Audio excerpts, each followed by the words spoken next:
Good morning students. कक्षा 10 के छात्रों का मेरे यूट्यूब चैनल पे स्वागत है।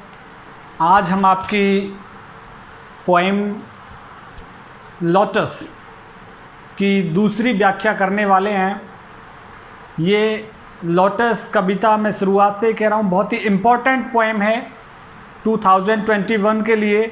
ज़रूर इसमें से एक 4 नंबर की एक्सप्लेनेशन व्याख्या आएगी। मैं आपको बता चुका हूँ कि लोटस में से कोई भी व्याख्या आए, आप रेफरेंस वही लिखेंगे, कॉन्टेक्स्ट वही लिखेंगे और क्रिटिकल नोट जो मैंने फर्स्ट एक्सप्लेनेशन में आपको वीडियो भेजी है वैसा ही आप लिखेंगे, सिर्फ एक्सप्लेनेशन चेंज होगी। यहाँ पे लिखा हुआ है explain the following lines with reference to context. Bards of power had sung their claims. The rose can never tar like the pale lily with her Juno mien. But is the lily lovelier? Thus between flower factions ring the strife in Psyche's bar. तो ये आपको पहचानना होगा कि कौन सी कविता में से आया हुआ है। इसके लिए आपको कविताओं का वीडियो मैं पहले ही कह चुका हूँ पढ़ने होंगे। सारे वीडियोस जो मैंने अपलोड किए हैं उन सारे वीडियोस को आपको एक बार देखना होगा।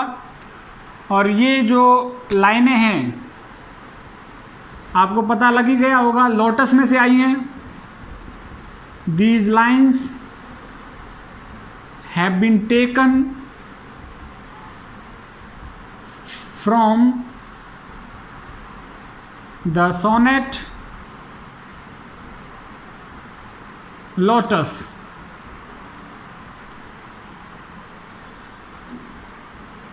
Composed by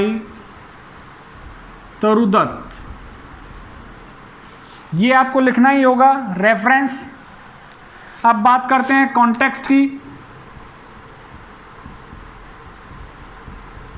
कॉन्टेक्स्ट के लिए पहले मैं आपको कह रहा हूं कि आपको जो फर्स्ट एक्सप्लेनेशन का वीडियो मैंने भेजा है उस फर्स्ट एक्सप्लेनेशन के वीडियो को देखें और वहीं से कॉन्टेक्स्ट आप लिखेंगे।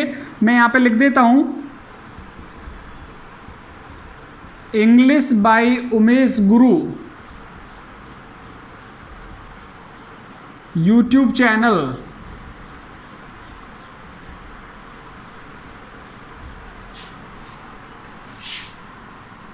पर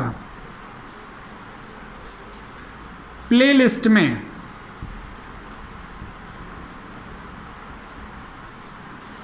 फर्स्ट एक्सप्लेनेशन फ्रॉम लोटस का वीडियो देखें। ये काम कर लेंगे आप। तो इसमें क्या करना होगा, मेरे YouTube चैनल पे जाना है। मेरे YouTube चैनल पे आप जाएंगे तो प्लेलिस्ट खोलिएगा। ऊपर प्लेलिस्ट में कक्षा 10 की प्लेलिस्ट आप खोलना। उस प्लेलिस्ट में आपको पहली व्याख्या मिलेगी इसकी लोटस की। उस व्याख्या में से आपको कॉन्टेक्स्ट लेना होगा। अब बात करते हैं एक्सप्लेनेशन की।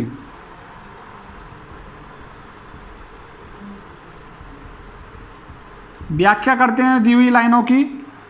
तो यहाँ पे लिखा हुआ है बार्ड्स ऑफ पावर। एक बार पढ़ लेना कविता को तभी व्याख्या कर पाएंगे। बार्ड्स ऑफ पावर का मतलब वहां पे मैंने बताया है many poets had composed poems on the claims of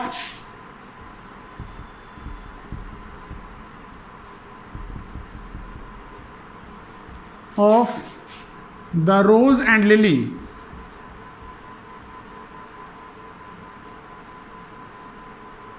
on the claims of rose and the lily about their supremacy। हमने लिखा है मैनी पोइट्स हैड कंपोज्ड, बहुत से कवियों ने रचना की है कविताओं की, ऑन द क्लेम्स, दावों पर, किन के दावों पर? Of the rose and lily, rose और लिली के दावों पर। अबाउट दियर सुप्रीमेसी, उनकी श्रेष्ठता के बारे में। तो अलग अलग कवियों ने रोज और लिली की श्रेष्ठता के बारे में अलग अलग कविताएं लिखी हैं। सम सेड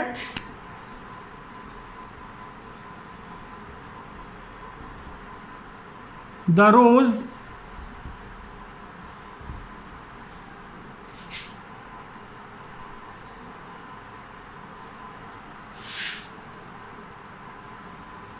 प्रेजेंट में ले लेते हैं क्योंकि वहां प्रेजेंट में चल रहा है। Some says that the rose can never Sarpass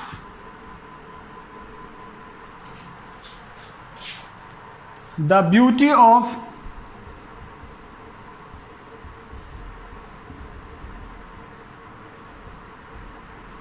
Juno, whose appearance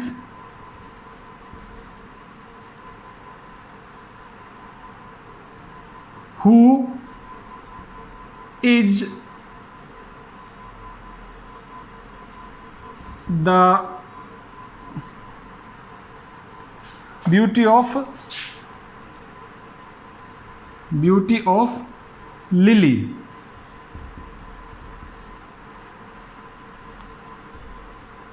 Whose appearance is like of Juno.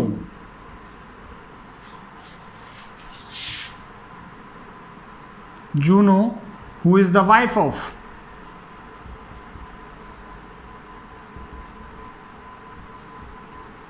god Jupiter.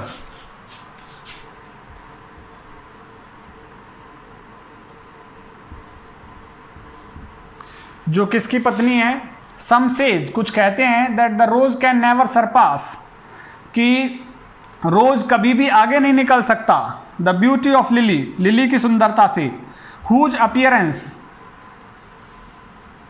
जिसकी बनावट, जिसकी दिखावट, is like of Juno, Juno के जैसी है, जो दिखने में जूनो के जैसा शानदार है।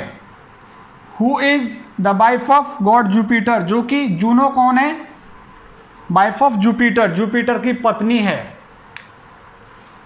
अदर्स सेज, दूसरे कहते हैं that lily is not lovelier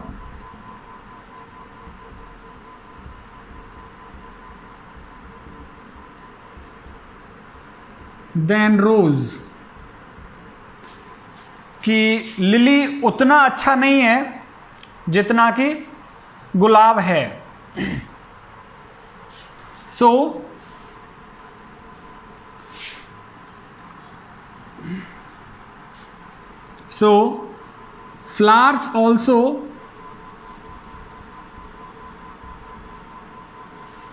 flowers also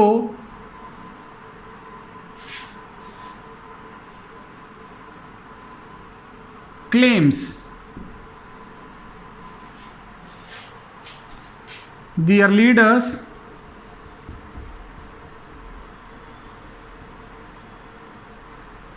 because they represent, they follow the rose and lily.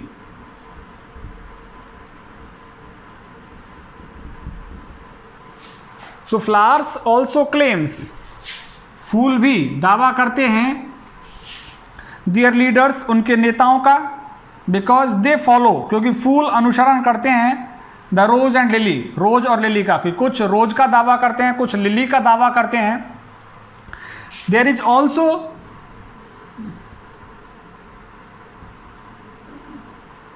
Also a strife in man's mind बावर से मतलब या माइंड से है, there is also a strife in man's mind about the supremacy of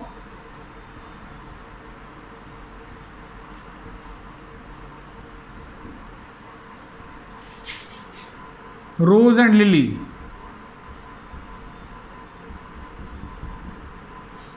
तो मनुष्य के दिमाग में भी हमेशा झगड़ा रहता है, मनुष्य के दिमाग में भी ये सिद्ध नहीं है कोई सी कि कौन सा श्रेष्ठ है रोज और लिली में से।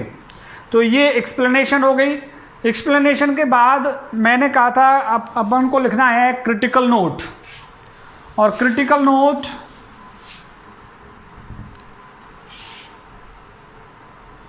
नोट के लिए मैंने आपसे पहले ही कहा था कि क्रिटिकल नोट मैं लिख रहा हूँ, उसी को आप लिख सकते हैं प्रत्येक व्याख्या में। ये क्रिटिकल नोट हो गया, और यहां पे मैंने लिखा है क्रिटिकल नोट में, एक तो क्रिटिकल नोट में यहां पे वो सोनेट वाली बात आप लिखेंगे। मैं यहां पे लिख देता हूं फर्स्ट एक्सप्लेनेशन का वीडियो देखें।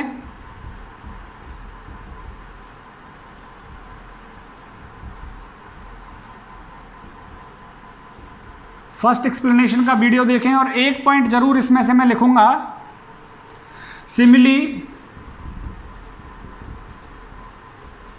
Has been used here, that is like pale lily. और कहां पे यूज की गई है? इस सेंटेंस में, लाइक पेल लिली में यहाँ पे सिमिली उपमा अलंकार का यूज किया गया है। ये आप पॉइंट यहाँ पे इस व्याख्या के लिए बढ़ा सकते हैं क्योंकि यहाँ सिमिली का यूज किया गया है। तो ये हमारी व्याख्या हो गई। मैं फिर कह रहा हूँ, रेफरेंस, कॉन्टेक्स्ट और क्रिटिकल नोट, ये तीनों पॉइंट आप फर्स्ट एक्सप्लेनेशन में से लेंगे और व्याख्या दी हुई लाइनों की आप करेंगे। जरूर इस कविता में से एक व्याख्या आपको 2021 की बोर्ड एग्जाम में मिलने वाली है। माध्यमिक शिक्षा बोर्ड अजमेर जो पेपर लेगा उसकी परीक्षा में एक व्याख्या आपको मिलेगी। इसलिए आप मेरे YouTube channel English by Umesh गुरु को सब्सक्राइब कर लें, जिससे कि सारी व्याख्याओं के वीडियोस आप तक पहुंच जाएं। बहुत बहुत धन्यवाद आप सभी का।